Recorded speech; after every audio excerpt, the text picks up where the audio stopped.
Very very welcome to all साथियों। Exam fighter number 1 पर आप सभी का हार्दिक स्वागत है।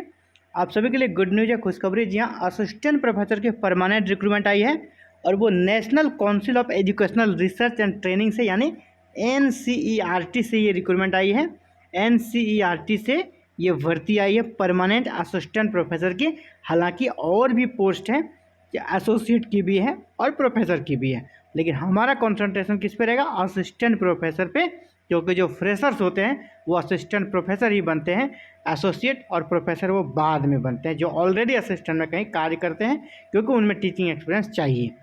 तो national council of educational research and training NCERT and apex organization for educational research, teacher training and development of curriculum and instructional material in school education invites online करना है applications for the filling of 123 various academic positions under direct recruitment, means कोई exam नहीं होगा, direct recruitment होगा। इन NCERT new Delhi and it's constituent units, यानी NCERT new Delhi में भी आपकी पोस्टिंग हो सकती है, या फिर इनकी जो कॉन्स्टिट्यूएंट यूनिट्स हैं ऑल ओवर इंडिया में फैले हुए, जो कि आपका कहाँ कहाँ है? अजमेर है, भोपाल है, भुवनेश्वर है, मैसूर है और शिलोंग। ये आपके इसके कॉन्स्टिट्यूएंट यूनिट्स हैं, अजमेर, भोपाल, भुवनेश्वर, मैसूर और शिलोंग। इनमें से कहीं भी आपकी पोस्टिंग हो सकती है या फिर दिल्ली में हो सकती है। यानी ये जो आपके 3 और 2 5 एक 6 जगह में से कहीं भी आपका पोस्टिंग हो सकता है। ये NCERT की यूनिट्स हैं। तो चलिए वैकेंसी के बारे में एक बार देख लेते हैं। पोस्ट जो दिया है, वैकेंसीज है और उसका डिटेल्स यहाँ पर है। यहाँ पर सब्जेक्ट है और यहाँ पर स्पेशलाइजेशन डाला गया है। ये वाला प्रोफेसर का, इसे हमें ध्यान नहीं देना है। ये एसोसिएट का, इसे भी नहीं। हमारा कॉन्सेंट्रेट रहेगा असिस्टेंट प्रोफेसर। यहाँ पे कितनी भर्ती है? तो हिस्ट्री में कोई भी सीट यहाँ पर आपको नहीं दिख रही है। सोशियोलॉजी में आपका एक सीट है OBC के लिए। इसके बाद पॉलिटिकल साइंस में आपका कोई सीट नहीं है। एजुकेशन में सीट है बहुत सारे, लेकिन एजुकेशन का सब डिपार्टमेंट बहुत सारा है जो स्पेशलाइजेशन आप कर सकते हैं। ये एजुकेशन में ये सभी आ जाएंगे। आपका कोई भी इनमें से एजुकेशन में आपका सब्जेक्ट रहा तो आप अप्लाई कर पाएंगे। एलिमेंट्री एजुकेशनल, वोकेशनल एजुकेशनल है ना, एजुकेशनल टेक्नोलॉजी है ना, पूरे यहाँ से यहाँ तक आप देखें एजुकेशन के ही डिपार्टमेंट्स हैं।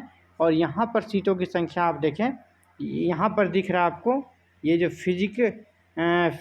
फिलॉसफी ऑफ एजुकेशन, यहाँ पर 1 सीट है। इसके बाद फिर आप यहाँ देखिए, ये आपका सोशल एजुकेशन, वहाँ पर 1 सीट है। ऐसे ही आपका ये वाले कॉलम में देख लें आप, टीचर एजुकेशन में आपका 1 सीट है। फिर आपका मैथमेटिक्स एजुकेशन में 2 सीट्स हैं। मैथमेटिक्स एजुकेशन यहाँ पर है, यहाँ पर देखिए 2 और 1 3 सीट्स है ना। मैथमेटिक्स एजुकेशन में 3 सीट्स हैं। फिर साइंस एजुकेशन में आपका 2 सीट्स है और फिर इधर सीटें नहीं है एजुकेशन में। ये सभी एजुकेशन की सीटें थी। फिर देखिए उर्दू की सीटें आप देख लें, यहाँ पर उर्दू के लिए सीटें हैं आपका, अनरिजर्व के लिए सीटें हैं 3 सीट्स है। इसके बाद पॉपुलेशन स्टडीज़ में सीट नहीं है। इधर फिर किस में सीट है उस पर चलते हैं हम लोग। ये आपका फिर से सीट यहाँ पर है, कह सकते साइकोलॉजी एजुकेशन जो है, यहाँ पर आपका 1 सीट दिख रहा है। किसमें? गाइडेंस एंड काउंसलिंग में 1 सीट है यहाँ पर, गाइडेंस एंड काउंसलिंग में। इसके बाद चलिए आगे बढ़ जाते हैं। आगे बढ़ते फिर केमिस्ट्री में आपका सीट है, केमिस्ट्री में सीटें दिख रही हैं। केमिस्ट्री के बाद इंग्लिश में भी है, लैंग्वेज में भी है, वोकेशनल एजुकेशन में नहीं है। फिर आपका आर्ट्स में है, यानी कला आपके अंदर कोई आर्ट है, जूलॉजी में 1 सीट है। आप मैथमेटिक्स में फिर से वो था मैथमेटिक्स एजुकेशन, यहाँ पे मैथमेटिक्स में फ्रेश 1 सीट है। इसके बाद ये सारे सब्जेक्ट्स यहाँ पर, इधर सीटें नहीं। लास्ट में आपका कौन है? असिस्टेंट लाइब्रेरियन, वो तो लाइब्रेरियन का है, उस पर नहीं जाना है। तो इतनी सारे पोस्ट में असिस्टेंट प्रोफेसर की रिक्रूटमेंट है। यहाँ के लाके पोस्ट की संख्या कम है, नंबर ऑफ पोस्ट कम है। और नंबर ऑफ पोस्ट कम इसलिए रहता है ना, NCERT में एवरी ईयर रिक्रूटमेंट हो जाती है, इसीलिए वहाँ पे ज़्यादा सीटें खाली भी नहीं रहती है, गिनी चुनी सीटें रहती है, इसलिए उसी पर ये भर्ती निकले। लेकिन अगर आपका हो जाता है तो साथियों सबसे बड़ी बात है क्या, यहाँ पर आपको रहने की भी फैसिलिटी दी जाती है। यहाँ पर आपको आगे बढ़ने के लिए बहुत सारा स्कोप होते हैं, आप बहुत आगे जा सकते हैं। असिस्टेंट प्रोफेसर के रूप में ज्वाइन तो करेंगे, लेकिन आपका कह सकते हैं जो अचीवमेंट होगा ना, आप में अगर टैलेंट है, आप अगर मेहनती हैं, लेबोरियस हैं, आप बहुत आगे तक जा सकते हैं NCERT में।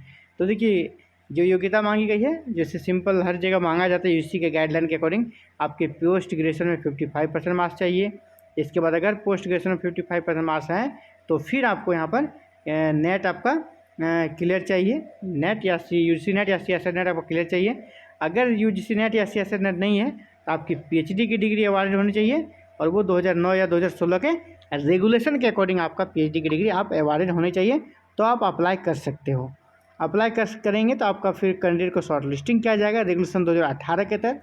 यहाँ साफ साफ कर दिया है ना, रेगुलेशन 2018 के तहत आपका सारा काम होगा, और वो कह सकते हैं ये एपीआई जो बनेगा उसके आधार पर आपको शॉर्ट लिस्टिंग किया जाएगा, और शॉर्ट लिस्टिंग के बाद फिर आपको इंटरव्यू के लिए बुलाया जाएगा। इंटरव्यू में सेलेक्ट हो जाएंगे, मार्क्स मिल जाएगा तो फिर आप सेलेक्ट हो जाएंगे और असिस्टेंट प्रोफेसर बन जाएंगे, वो भी एनसीईआरटी में। बहुत धमाकेदार पोस्ट होता है, बहुत ही शानदार पोस्ट होता है ये। असिस्टेंट प्रोफेसर के पे स्केल के बारे में बात करें, एक पे लेवल आपका 10 रहेगा। इसके बाद एंट्री पे 57,700 है जो कि आपका बेसिक है। इसके बाद आपका जो यहाँ पर है रिवाइज्ड स्केल ऑफ पे 15,600 से 39,100, और एजीपी आपका 6,000 रहेगा। मीन अगर ओवरऑल देखा जाए तो 1 लाख के लगभग आपकी सैलरी है, 90,000 प्लस ही आपकी सैलरी रहने वाली है। तो ये तो हो गया कि सैलरी वगैरह के बारे में। अब चलिए ऑनलाइन आवेदन करना है आपको, कैसे करना है उसके बारे में जान लें। Apply online through the NCERT website, ये है www.ncert.nic.in। यहाँ पर आपको ऑनलाइन आवेदन करना है, और कब तक करना है, लास्ट आपका 2 अगस्त है। कब से करना, 13 जुलाई से स्टार्ट है, लास्ट आपका 2 अगस्त है। ऑनलाइन आवेदन कर सकते हैं। फीस आपका 1000 है, लेकिन जो लेडीज़ हैं, महिलाएं हैं, उनसे कोई फीस नहीं लिया जाएगा। जो SC ST या दिव्यांगजन है उनसे भी कोई फीस नहीं लिया जाएगा। तो अच्छी बात है, इनसे कोई फीस ही नहीं लिया जा रहा है। उनको तो ज़रूर से ज़रूर अप्लाई करना चाहिए, कोई भी रिस्क नहीं है, आपके पास पेमेंट भी नहीं लिया जा रहा है, फीस भी नहीं लिया जा रहा है। तो ये और गुड अपॉर्चुनिटी है उन सभी के लिए।